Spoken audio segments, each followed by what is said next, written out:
Found this in the cupboard upstairs, and it reminded me to share with you the unexpected results of my self-experiment with peppermint oil capsules last year.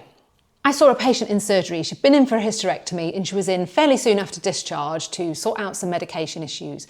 And on the medication list on the discharge letters, I noticed she was being prescribed peppermint oil capsules. And I have to admit, I kind of went, what? What's that doing there? She said, yeah, they were giving me this in hospital. Apparently it was to reduce the chance of cramping and bloat post-operatively. Okay.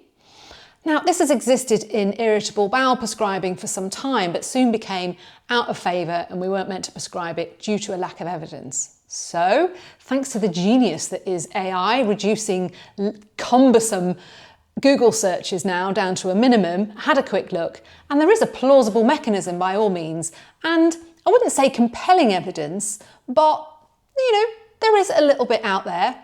And it made me think, maybe I could benefit from some of this. Now, as someone who has been prone to the agony that can at times be caused by irritable bowel stroke trapped wind, if you know, you know, the only relief can often be to contort yourself into some ridiculous yoga poses, which isn't always practical if you're in a public place surrounded by people.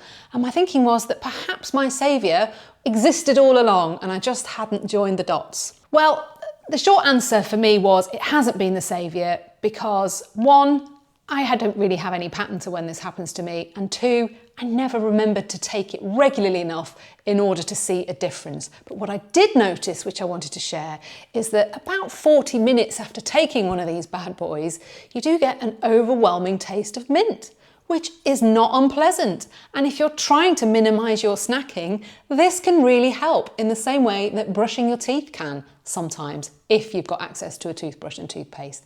So there you go. It wasn't a complete waste of time. I have learnt something from it, and it has paved the way to a rather new fondness for peppermint tea.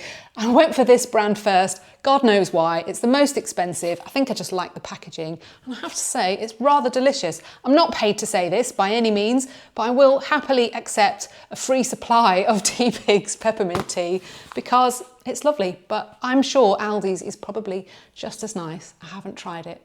There you go.